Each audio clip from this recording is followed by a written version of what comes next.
지역교육의 의미 있는 움직임을 취재해서 전달해드리는 지역교육 브리핑 시간입니다. 오늘은 서진석 기자와 함께합니다. 어서 오세요. 안녕하십니까? 네, 첫 번째 소식 광주로 가볼 텐데요. 요즘 이른바 7세 고시, 4세 고시라고 불리는 영유아 사교육 문제 굉장히 과열이 되고 있는데 이게 지역으로까지 번지고 있는 모양입니다. 그렇습니다. 7세 고시, 4세 고시는 영유아 대상 과도한 선행 사교육을 꼬집는 말인데요. 이틀 전 광주광역시의 시민단체 학벌 없는 사회를 위한 시민 모임에 따르면 광주의 최소 8곳의 유아 영어학원에서 레벨 테스트를 보고 있는 것으로 나타났습니다. 시민단체와 교육부의 요청으로 광주광역시 서부교육지원청이 지난달 9일부터 26일까지 특별 점검한 결과인데요. 특히 일부에선 이 테스트 결과를 가지고 반편성에 반영하는 등 과도한 사교육과 서열화를 조장하고 있었습니다. 조사를 요청한 단체 이야기 직접 들어보겠습니다. 실제적으로 학원법에서 이런 레벨 테스트를 제재할 수 있는 이런 근거가 좀 미비하여 이번 조사 결과를 토대로 교육부가 이런 법 개정을 좀 나아갔으면 좋겠습니다. 네, 그동안 공공연하게 존재했던 영유아 사교육 문제가 일부 지역이긴 하지만 구체적인 실태가 드러난 건 이번이 처음입니다.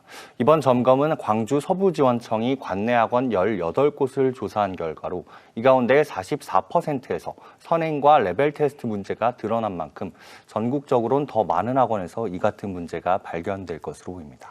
네, 그러니까 이 기저귀 차고 레벨 테스트 준비한다는 이 4세 고시 문제가 서울 대치동의 일부 문제가 아니고 또 전국적인 문제로 확산이 되고 있다라는 겁니다. 그렇습니다. 자, 그렇다면 대책으로 거론되는 것들이 있을까요? 두 가지 측면이 문제가 있는데요. 우선 네. 말씀하신 전국 단위 실태 조사가 현재로선 파악되지 않았습니다. 다만 지난해 사교육비가 사상 최고 기록을 갈아치우고 미취학 아동의 사교육까지 과열되는 양상을 보이자 정부 차원에서 첫 실태 조사가 진행 중인데요. 교육부는 지난 5월 전국 시도교육청의 유아 대상 영어학원을 대상으로 전수조사하고 오는 8월 결과를 제출하라고 했습니다. 조만간 조사 결과가 공개될 것으로 보이는데요. 하지만 더 큰 문제가 법입니다. 현행법상 영유아에게 영어나 수학 등 교과 수업을 제한하거나 벌하는 조항이 없기 때문입니다. 지난주 국회에서는 36개월 미만 영유아에게 교과를 교습하는 행위를 금지하고 이를 어길 시 교습을 정지시키거나 등록을 말소시킬 수 있는 법안이 발의됐는데요. 직접 들어보겠습니다.